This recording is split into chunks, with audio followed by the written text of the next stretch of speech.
A Gentle Introduction to Unqualified Reservations. Chapter 9, The Procedure and the Reaction. Mencius Moldbug, September 3, 2009.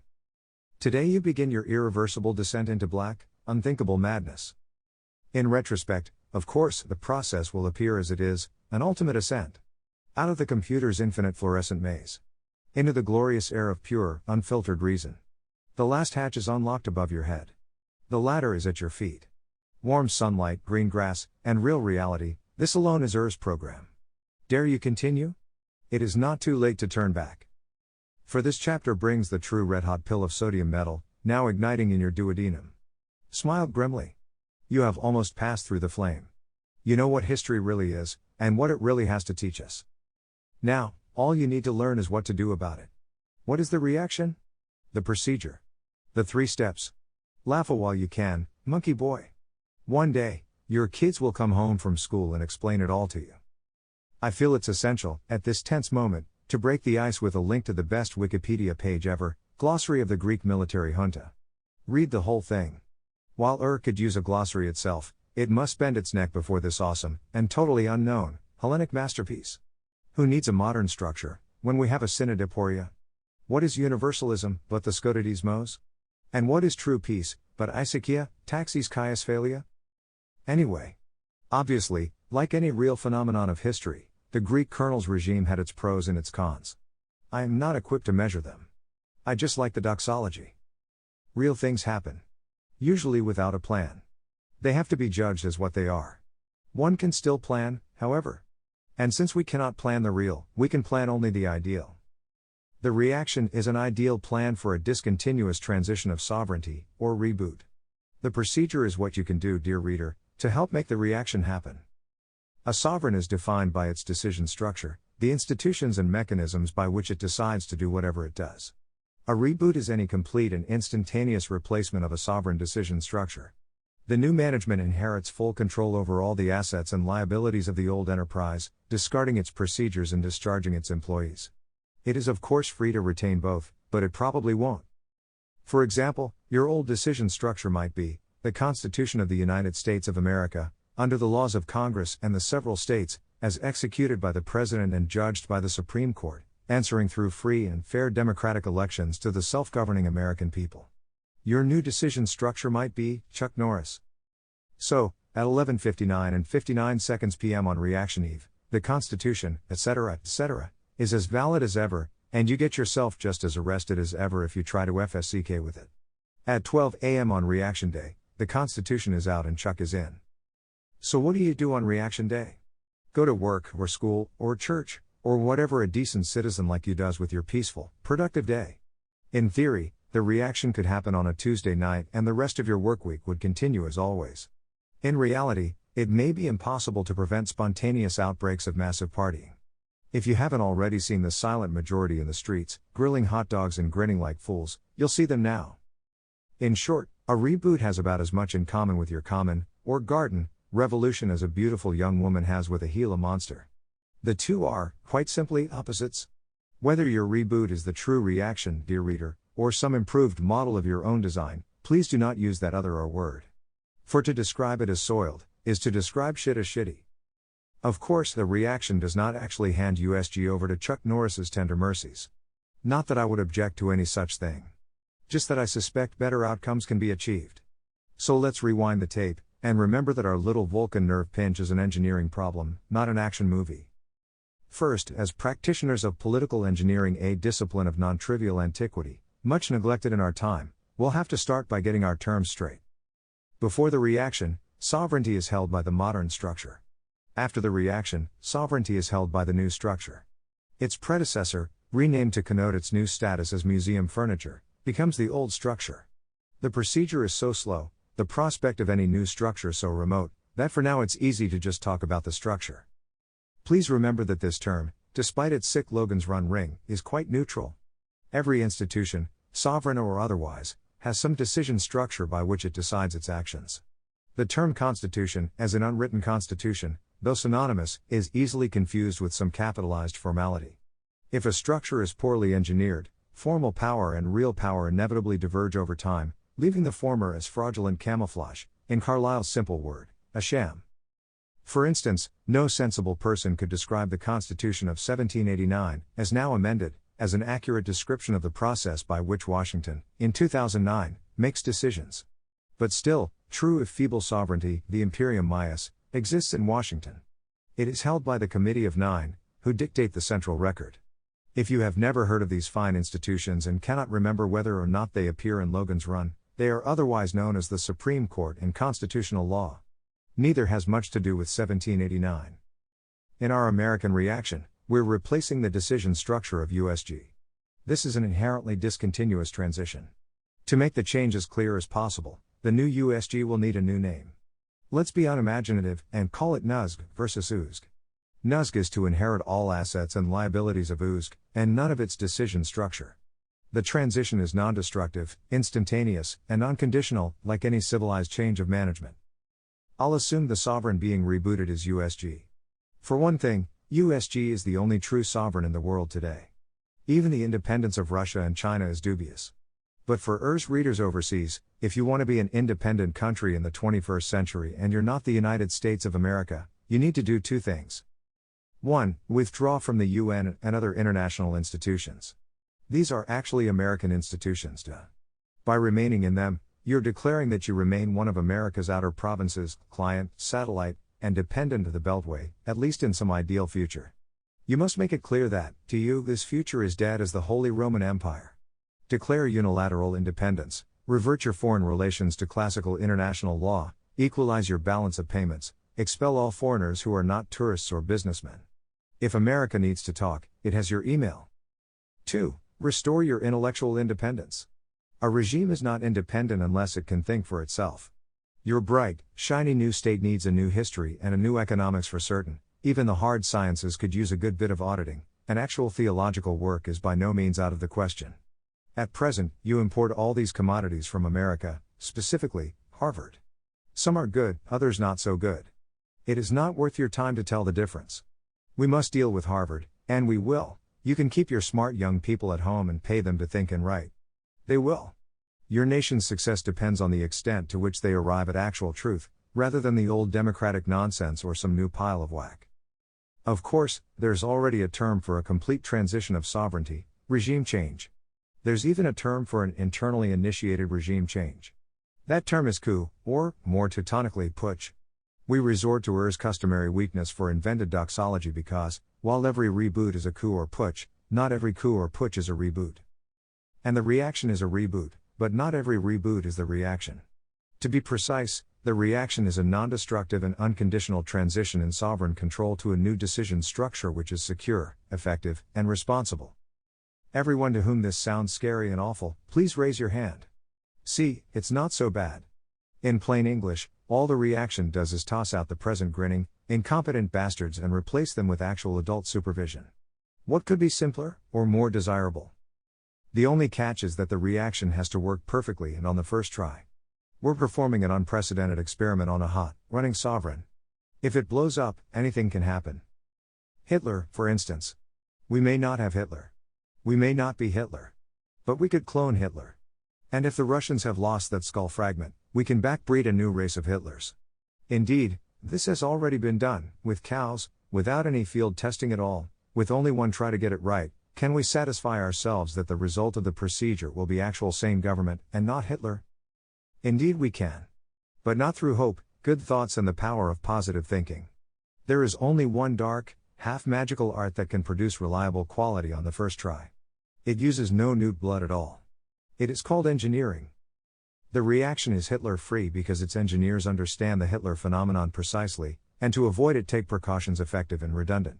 Unlike Werner von Braun, we at care where the rockets come down. Rocket science is a perfect analogy. Every time NASA fires off some colossal shoulder of techno-pork to some random, godforsaken interplanetary destination, it ships 100 or 200 custom widgets, each of which is designed to work perfectly on the first try. Often, all do. Sometimes, 1 or 2 fail. Then backups take over, and work a little less well. Political engineering is rocket science, too. It demands no less cogency and care. In particular, romantic illusions are as misplaced in the political engineer's cubicle as a topless calendar in the gynecologist's office. The reactionary takes the biped as she is. Reality alone, bleak, elegant, mindless reality, is the null device on her black flag. Anyone who tells the truth, who believes her own lying eyes, who knows whereof the FSCK she speaks, is in that moment as bitter and uncompromising a reactionary as ever put foot on the earth. The classical colors of reaction, black, white and orange. In any tricolor pattern, red, white, black. A fleur-de-lis can't hurt, either, and St. George's Cross is not to be mocked. And best of all, we don't have to make it all up from scratch. Reactionary political engineering, in the spirit of Machiavelli, or Hobbes, or Filmer, or Dean Tucker, or Michels, or Juvenal, or Burnham, is not an entirely lost art. We cannot obtain our dead white male's actual advice.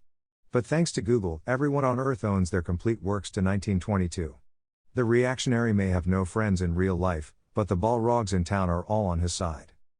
Perhaps the best blueprint for reaction ever published was Daniel Defoe's The Shortest Way with the Dissenters, still a smashing read. We'll have these damned Puritans shipped to the Indies yet. Defoe was a tricky fellow after my own heart. He too expects you to add your own salt, but speaking of shipping in the West Indies, I would trust anything I heard from Admiral Sams or Professor Froude over today's Ad Usum Delphini. If you follow these links, you'll see that Earth's flavor of reaction is actually quite moderate. The essence of any 21st century reaction is the unity of these two forces, the modern engineering mentality, and the great historical legacy of antique, classical and Victorian pre-democratic thought. The adept, to achieve reactionary enlightenment, observes that both yield the same result. What can it be, but the truth for which all good men seek? Armed with this sure and fearless faith, the reaction conquers all. Dear reader, I admit it, nothing quite like the reaction has ever happened.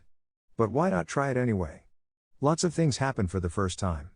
Nothing quite like the world of 2009 has ever existed, either. The forces against you are unprecedented. So are those at your disposal. Dear dedicated reactionary, can you really overthrow USG? It can't be easy, surely. It isn't easy. For one thing, I can't imagine it being done in less than 10 years. 25 is probably more realistic. Let's be safe, and call it 50. For another, by definition you can't replace a sovereign decision structure without someone shooting at you, either metaphorically, or actually. And so what? As Schweck might have put it, regime change isn't as simple as taking a dump. It's not soft and easy to chew, like a hamburger, and it may not be as fun as lying on the beach in Coney Island. The reaction demands balls and brains, prudence and pure craziness, both vast ambition and genuine humility. It will take you not months or years, but decades. Deal or don't. That said, let's jump right into the procedure. The procedure comes in 3 steps. You think I'm kidding? But I'm not. Let's go straight to the first step. Become worthy. What could this possibly mean? Is it Zen? It sure sounds like Zen. It's Zen to the bone, bitches. The first step is the most difficult of the 3 steps. To be frank, it's quite possible that your reaction will never make it past this step.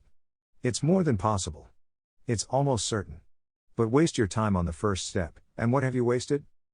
Confucius said, to set the world in order, first set yourself in order. Nigga wasn't kidding, either. He may well have been reading Eugene Herrigel, who taught us that to release the arrow, one must first not release the arrow. Fact, not even is as reactionary as Zen. Another fact, if you show up for your first fencing class, they don't just hand you a bardiche. The procedure too is dangerous. It too has its prerequisites, although it has only one. Before you begin any positive work on the first step, you must master the daunting spiritual discipline of passivism. This exercise itself may consume a lifetime. But with Earth's simple and down-to-earth instructions, it will go much more quickly. You may even find that you have already completed it. The steel rule of passivism is absolute renunciation of official power. We note instantly that any form of resistance to sovereignty, so long as it succeeds, is a share in power itself. Thus, absolute renunciation of power over USG implies absolute submission to the structure. The logic of the steel rule is simple. As a reactionary, you don't believe that political power is a human right. You will never convince anyone to adopt the same attitude, without first adopting it yourself. Since you believe others should be willing to accept the rule of the new structure, over which they wield no power, you must be the first to make the great refusal. They must submit to the new, you must submit to the old. The reactionary's opinion of USG is that it is what it is. It is run by the people who run it. And at present, the present management may well be the best people in the world to run USG, and even if they're not, he can't imagine what might be done about it, short of replacing the whole thing. This simple and final judgment, like the death penalty, admits no possible compromise. In particular, passivism is to Gandhi as Gandhi is to Hitler. Hitler, before 1933, was a violent democratic activist. Gandhi was a non-violent democratic activist. Passivism is not any sort of activism. Passivism is passivism. In plain English, you may not even begin to consider the rest of the procedure until you have freed yourself entirely from the desire, built-in burden though it be of the two-legged ape, for power. Break the steel rule, change your name to Darth, don't expect to keep your internship at the Jedi Council. As a matter of both principle and tactics, the pacifist rejects any involvement with any activity whose goal is to influence, coerce, or resist the government, either directly or indirectly. He is revolted by the thought of setting public policy. He would rather drink his own piss than shift public opinion. He finds elections, national, state or local, grimly hilarious. And if he needs to get from Richmond to Baltimore, he drives through West Virginia. The pacifist has a term for democratic activism directed by the right against the left. That term is counteractivism. Passivism does not dispute the fact that counteractivism sometimes works. For instance, it worked for Hitler. We'll say more about Hitler, however, it only works in very unusual circumstances, such as those of Hitler, and is extremely dangerous when it does work. For example, the result may be Hitler. In case this isn't crystal clear, the steel rule precludes, in no particular order, demonstrations, press releases, suicide bombs, lawsuits, dirty bombs, Facebook campaigns, clean bombs, mimeographed leaflets, robbing banks, interning at nonprofits, assassination, tea parties, journalism, bribery, grant writing, graffiti, crypto-anarchism, balaclavas, lynching, campaign contributions, revolutionary cells, new political parties, old political parties, flash mobs, botnets, tins, direct mail, monkey wrenching, and any other activist technique, violent or harmless, legal or illegal, fashionable or despicable. As a broad analogy, the pacifist's relationship to USG is much like the relationship of an American expatriate in Costa Rica to the government of Costa Rica. He has no illusions about it. He submits to its authority in every detail. He is happy when it succeeds, and sad when it screws up. And he's about as likely to try to horn in on its decision structure as he is to move to Iran and run for Grand Ayatollah. One excellent way to make this relationship concrete in your mind is to use the word subject, rather than citizen. If by some unfortunate coincidence you remain a resident of the British Isles, you are already taught to say subject. So you'll have to shift to something even more demeaning, like peasant. This may still overstate your political impact. The steel rule has one exception that demonstrates the rule. As a pacifist, you can still address direct, individual petitions to the sovereign, for example, calling your congressman. Individual petition does not violate the steel rule because any petition from subject to sovereign is already a confession of abject submission. Only the powerless beg. The right, of course, is ancient. Voting is a borderline case for the pacifist. Is it an aggressive act of defiance to refrain from voting, or does electoral participation constitute impermissible political intervention? Either way, you might be breaching the steel rule. Perhaps the most careful policy is to always vote for the candidate or measure that the newspapers expect to win, abstaining only in close contests. 2. But obviously, the impact of all votes of all pacifists put together will be trivial. Or if it isn't, someone has been evading the steel rule, and the name no longer means itself. As a pacifist, your vote is an irrelevant detail of personal conscience. It's improper to even mention it. And obviously, in urgent matters of self-defense, the steel rule and the entire reaction go out the window. The procedure is a long and difficult preparation for future winter storms, to be started in spring's calm sunshine.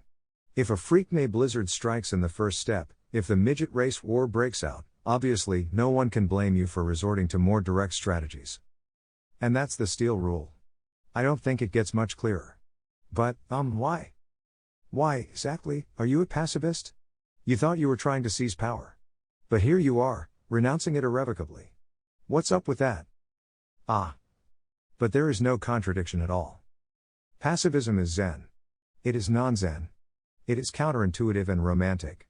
It is trivial and cold-blooded. It is deeply principled and tactically deadly. Passivism is only the first step of the first step, but its spirit informs the entire reaction. Let's take a quick peek ahead, and see why. In the first step, passivism is a no-brainer. Why should you be interested in influencing USG? You're trying to replace the structure, not join it. Even in the precarious and impossible second step, the steel rule should hold. In the second step, you do not seize power. You accept power.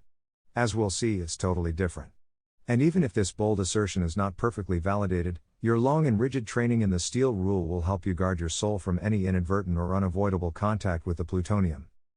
Some lingering contamination is acceptable, because in the third step, you relinquish any power you may have held. Undivided personal authority is achieved. Someone reigns. But that someone is not you, nor anyone else associated with the reaction. Sorry. Perhaps there's some other coup that would suit you better. Thus, passivism is no obstacle to any of the three steps. With this obvious objection disposed, we can look at the four major tactical benefits of passivism. I'm sure there are more than four, but these four should be enough. First tactical benefit, the passivist immediately drops off the structure's defensive radar screen. While it must at all times be kept in mind that the structure is not a conspiracy and has no star topology, it can be described as the organization of all those corrupted by power. If there is one thing these people understand, it is activism, the art of controlling USG from outside its formal boundaries. It is their art. And they sure don't like it when it's turned against them. If there is one thing progressives are good at, it is identifying and targeting a competing activist who is attempting, futilely as we have seen above, to outmafia the mafia. Right-wing activism acts as a sort of adjuvant to the structure's immune system. It activates every possible defense mechanism. Some of which are really quite nasty. Since the left is now thoroughly in control of the state's bone marrow, there is only one way for the right to evade quick, efficient destruction by its T cells: avoid deploying any surface protein that the left recognizes. The left's own weapons are trivial members of this set. And this is why counteractivism is basically a bad idea. What does the difference between activism and passivism look like in practice? Let's take blogging. Obviously, in a democracy or anything like it, a blog is a political weapon. But the correct tactics for activist and pacifist blogs differ. The activist blog, which seeks power through democratic means, must seek to build an intellectual clientele of the largest possible size. Unique reader count is the best possible metric for the success of an activist blog. Naturally, anyone who reads blog X has that much less time to read blog Y, so X and Y, activist blogs, must be competitive. And obviously, anyone who seeks power must seek to take it away from someone else. Activism is inherently aggressive. The pacifist blog does not seek power by any means at all. Its activities are neither aggressive nor destructive, but constructive, ideally leading into a reaction center, as we'll see later. Therefore, it is concerned not with the number of people who read it, but with the quality of people who read it. If it takes the next step and becomes a reaction center, its construction workers must be found among this motley crew. Result: a counter-activist blog, if it achieves any success, will automatically, A, be identified by the T cells as a dangerous, quasi-fascist internet cult, and B, attract a clientele who live up to exactly this dossier. Either way, any further effectiveness is precluded. Whereas the pacifist blog will appear, at worst, harmless and extremely strange. There's something going on here, Mr. Jones. But you don't know what it is, you, Mr. Jones? As an existential enemy of USG, the reactionary may well deserve some immune attention. But he won't get it, and he is quite happy with that.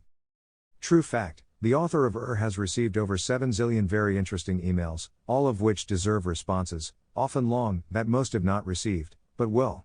Number of hostile communications received, in over 2 years of blogging, 0. One can ascribe this result to many hypotheses, not all flattering, but I put it down to passivism. Second tactical benefit: the problem isn't just that stimulating the left's immune system is harmful to the right. If it was harmful to the left as well, that might be tactically acceptable. But since leftism is a decentralized movement, not a centralized conspiracy, stimulating the left's immune system just means stimulating the left. So the counter-activist loses on both sides of the equation. He brings hell on himself, and he donates energy to the Death Star. In case this isn't obvious, let me digress for a moment and illustrate it. I am not sure most conservative, counter-activists by definition, understand their place in the progressive psyche. One of the best ways to sample the evil Sith energy of the leftosphere is to take a deep breath, summon up your inner Heracles, and perform the Augean labor of reading the purest, nastiest, most Wyszynski-esque progressive blogs you can find. Sample the baths of clear venom that ooze from the scaly, withered lips of La Hampshire. Incline your pate before the government philosophers of the well-named crooked timber. Or suffer all the vices of both in one, with Brad DeLong. It matters what these people think. They exist, and they are powerful. If you want to live in the present tense, you have to decide whether you want to serve as fuel for their hate machine. In your tour de left, you'll notice many oozing zombie wounds and heinous, glowing ringwraith tells. The varieties of adaptive propaganda are uncountable. However, one of the most common tropes you'll notice is a willingness to excuse self-serving ethical deviations through arguments too quoque. This is one of the major metabolic reactions of the progressive movement. Basically, dear conservative, your struggle is its food. Without you, it dies. In the too quoque mindset, any form of resistance to progressive government is defined as naked, illegitimate aggression.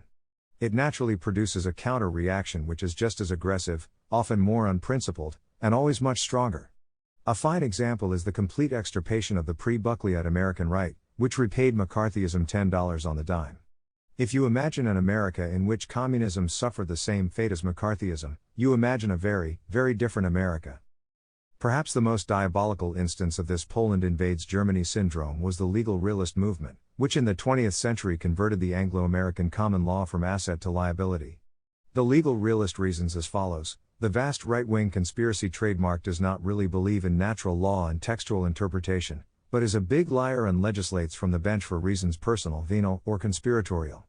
Therefore, we, the left, are suckers if we don't fight just as dirty and spin just as hard. Qui vult discipiatur. As Voltaire said, if you can make a man believe absurdities, you can make him commit atrocities. The VRWC is really no more or less absurd than its Jewish counterpart. There are no elders of Zion, and nobody dances on Halliburton strings. But there is a left, though it is a movement rather than a conspiracy. And the left, in power, must pretend to contend against some great, imagined enemy, which it naturally models on itself. I.e., there is a structure. There is no counterstructure. But the leftist, knowing his own world, finds it very easy to visualize a symmetric and opposite edifice in loving and fabulous detail. In a word, he projects. It's only human.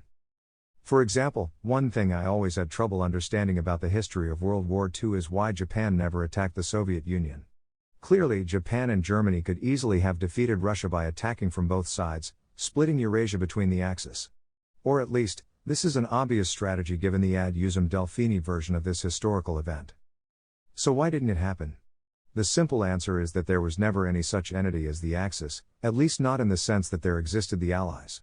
The former imaginary entity was a pure product of fascist propaganda organs, whose opposite numbers were happy to play along.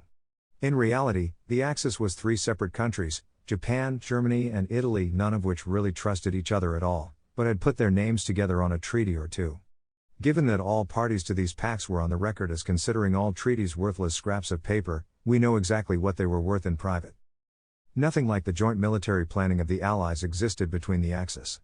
There was no great plan to create a Nazi South America, a Japanese Australia, etc., and there was very little to suggest to the Japanese that, in the long run, they would come out better if they added another enemy to their war. After all, Japan was already fighting an obviously losing battle for its life against the US. Thus, the standard terminology of the war is an exact inverse of the reality. The Allies were an axis, cooperating ruthlessly and efficiently. The Axis was an alliance, cooperating grudgingly and without trust. The Allies were the empire, the Axis were the rebels. The Axis never had a real plan for world domination, whereas the Allies had it figured out long before. Again, projection. And note that this structural analysis tells us nothing about the relative goodness or badness of either side. This inversion is a permanent feature of the leftist optical system. The leftist, in all times, of all races, in all nations, is really, genuinely convinced that the right, although evil rather than good, works exactly like the left. Except more so, of course. The left is one vast alliance. Proverbially, a leftist sees no enemies to the left, and no friends to the right. So doesn't the rightist see no friends to the left, and no enemies to the right? The left has a party line. Doesn't the right? The left is full of people who have obviously mortgaged their souls for power. But isn't the right? For example, it's very easy to excuse the relationship between Bill Ayers and Barack Obama, when you realize that Dick Cheney is a long-standing personal friend of Klaus Barbie. If you actually know anything about the American right, you realize that it is a tiny pimple on the ass of the American left. For one thing, the right has no Rockefeller or Carnegie or Guggenheim. It had a Pew and a Ford, but the money was stolen. On the right, the most blatant acts of desperate corruption, extracting the most grudging of contributions from the most disreputable of sources, yield a tiny, sporadic creak of cash, like the dribble of an 85-year-old man. Whereas on the left, heaven pisses money like an African bull elephant. You'll see this pattern whenever you compare the two apples to apples. For example, compare the funding for anti-green research to the funding for pro-green research. Or compare the political affiliation of celebrities, a fine proxy for the feelings of the ultra-rich. But thanks to constant, near-unconscious bombardment with evidence of a vast right-wing conspiracy, the progressive mind is the eternal slave of an imaginary golem. Quite a percentage of the binding energy of progressive activism consists of man's strongest emotional glue, fear. Just as with antisemitism, no invention is needed to create this nightmare, just magnification. Like the Republican of 1859, the Democrat of 2009 is genuinely convinced that he is defending his tribal village from a vast onslaught of ruthless, pitchfork-wielding Huns, all trained to chant and march in lockstep at the synagogue of Satan. Against so barbaric and deviation a foe, any hesitation is fatal, any mercy is a crime, any scruple is tantamount to suicide. Therefore, Han must shoot first. Do I have that right, libs? Of course, what your lib does not realize is that, since his cause is advancing, his opponents must therefore be reversing. Therefore, Euclid tells us that he is attacking and his foe is retreating. A strange thing, this retrograde aggression. Progress convicts itself, through its own name. The terrifying Jesus monster you see, libs, is quite real. It is a small house spider of the genus Suburbia species, Minivanii. Stay out of its hair, and it will stay out of yours. Otherwise, it might bite you, and you might get a small, itchy spot. It's true that massive, deadly arachnids in this family are found in the fossil record.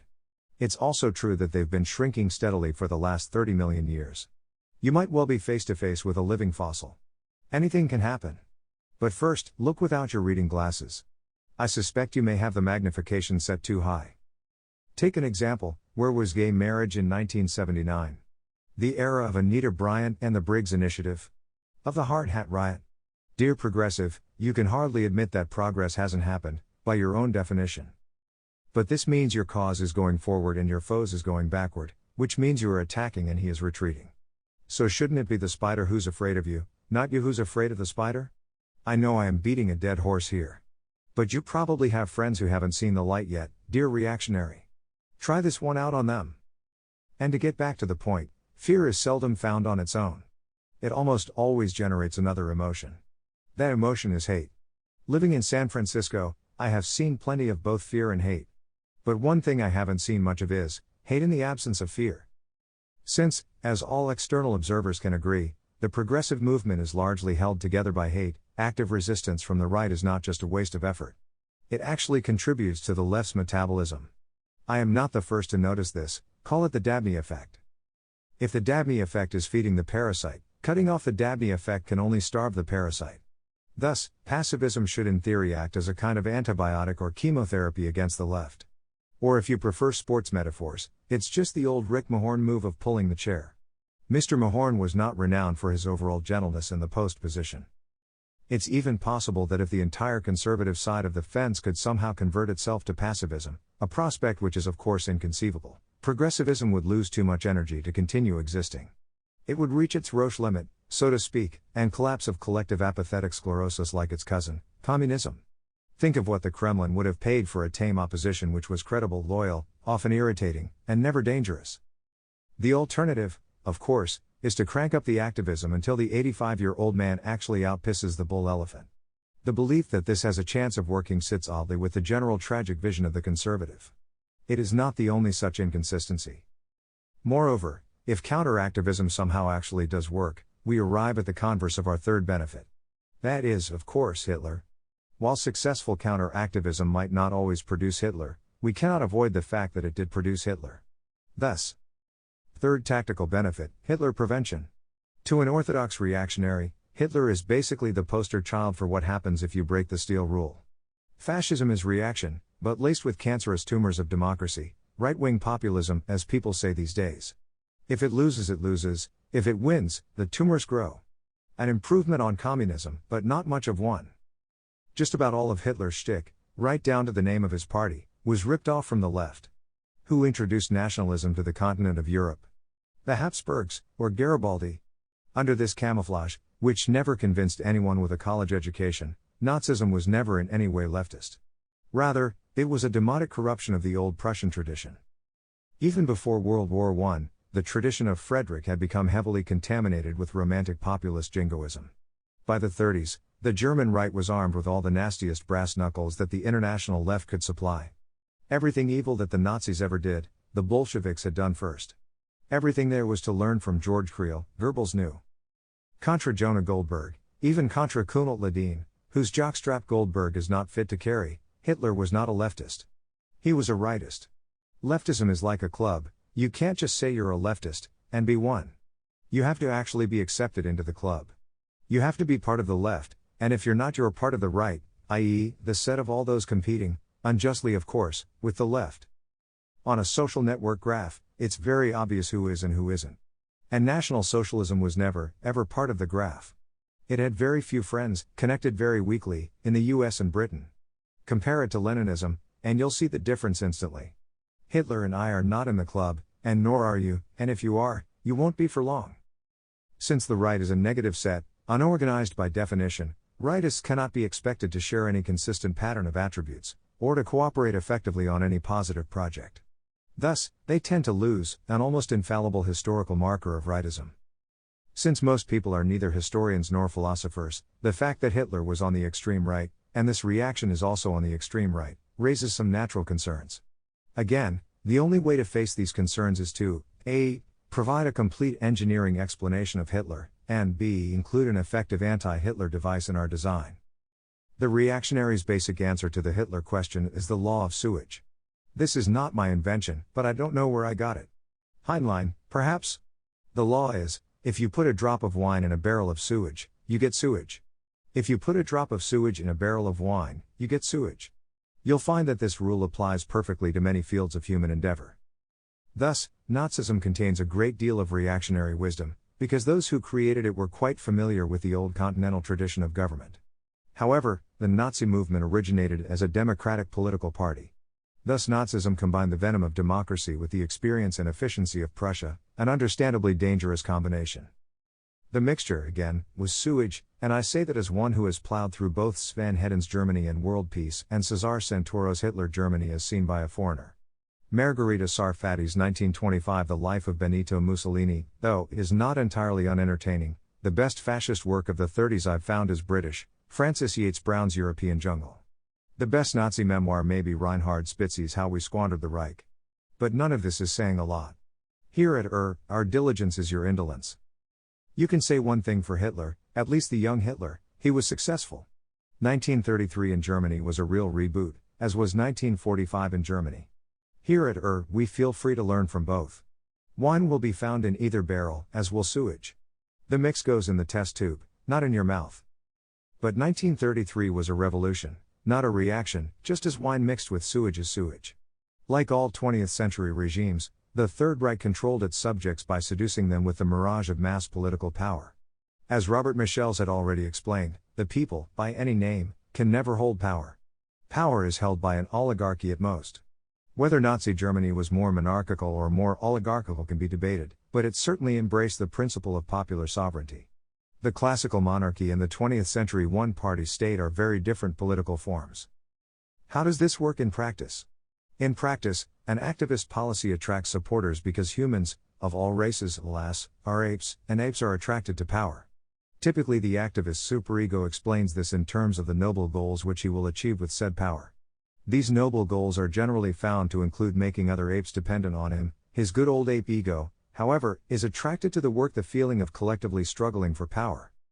This is where passivism, by abjuring democracy, vaccinates itself against Hitler. True, at a higher level the reactionary seeks to cause a transition in power, and thus in a sense seeks power itself. But he is not an activist, because he is not working for power. His actions do not excite the human political instinct, the love for forming coalitions and tearing hell out of the apes across the river. For one thing, said actions bear no resemblance to normal politics.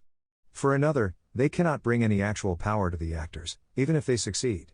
Which, however likely, must remain intuitively implausible, if not laughable. And thus the project of reaction does not attract those with a real taste for power, which if nothing else is very un-Nazi-like. In fact, since Nazism violates the first two tactical advantages of passivism, we can wonder how it managed to work at all. Yet again, Hitler is the exception that demonstrates the rule. Yes, using activist tactics, Hitler rebooted Germany, although not cleanly. But why did these tactics work for Hitler? And why have they not worked, or come even close to working, for anyone since Hitler? Ponder that, John Tyndall. My guess is that counter-activism worked for Hitler, and fascists in general, because they came to power in a society that still contained the carcass of an ancien regime. Wilhelmine Germany still existed beneath the surface of Weimar. Principles, traditions, and even many institutions remained intact. For example, the Weimar judiciary was notoriously indulgent to right-wing hoodlums. Try that today, kids. Thus, in the 21st century, Hitler is exactly what he is supposed to be, a lesson in what not to do. First, lacking said carcass, any modern adaptation of Nazi techniques is a certain passport to fail. Second, even if it works, you end up with Hitler. In fact, I'm sure Hitler himself, who as a politician was just as practical as he was visionary, yes, I've also read Hitler go for the table talk, skip Mein Kampf, would endorse the first point. He would certainly find neo-Nazism of every flavor pathetic, much as he laughed at, say, Alfred Rosenberg. Because Hitler, like Boromir, had Boromir been a little Jew-hating faggot, attempted to oppose democracy with its own foul arts, because he gazed into the folk and the folk gazed into him, and especially because he at first succeeded in this black design, evil crept into Germany. Ultimately, the Third Reich is best classified among the many strange, dark epiphenomena of the cult of the people. Chalk it up to the 20th century. Fourth tactical benefit, passivism allows the reaction to recruit both progressives and conservatives, so long as they abandon their activist programs. Tactically, this may be so obvious that it merits no discussion at all. But this is so let's say a little bit. Needless to say, regardless of the pacifist's personal background, the Steel Rule bars any political affiliation with either red state or blue state sides of the culture war. How is this a tactical advantage? Two armies of rabid, determined, frothing-at-the-mouth cadres are available, and the pacifist chooses neither. As we understand quite well here at red and blue, Amerikaner and Brahmin, are no more, no less than the two main branches of American Protestant democracy. 3. Anyone's cultural roots are permanent. You can take the boy out of Brooklyn, but you can't take Brooklyn out of the boy. But identifying politically with one side of a tribal conflict is a very different thing. And it may be the most spectacular way to flame out on the first step. I mean, what are these people even thinking? A religious conflict can end with the eradication of one side or another. There are certainly a number of progressives who would like to eradicate conservatism. Which strikes me as a little drastic, but if it's voiced honestly, one can respect it. It's rather inconsistent with certain other progressive beliefs, but hey, nobody's perfect. And what do conservative activists think will happen to progressivism, and how? I have never quite been able to discern this. It should be obvious that any responsible management will instantly shift USG to a posture of strict cultural neutrality, allowing both competing communities, Amerikaner and Brahmin, to live peacefully according to their own principles and preferences, and cleanly divesting both of their political aspirations. It will certainly not invest a single cent or breath in turning Amerikaners into Brahmins, or Brahmins into Amerikaners, or even in forcing the two to live as next-door neighbors in harmony as brothers forever. If this isn't adult supervision, what is?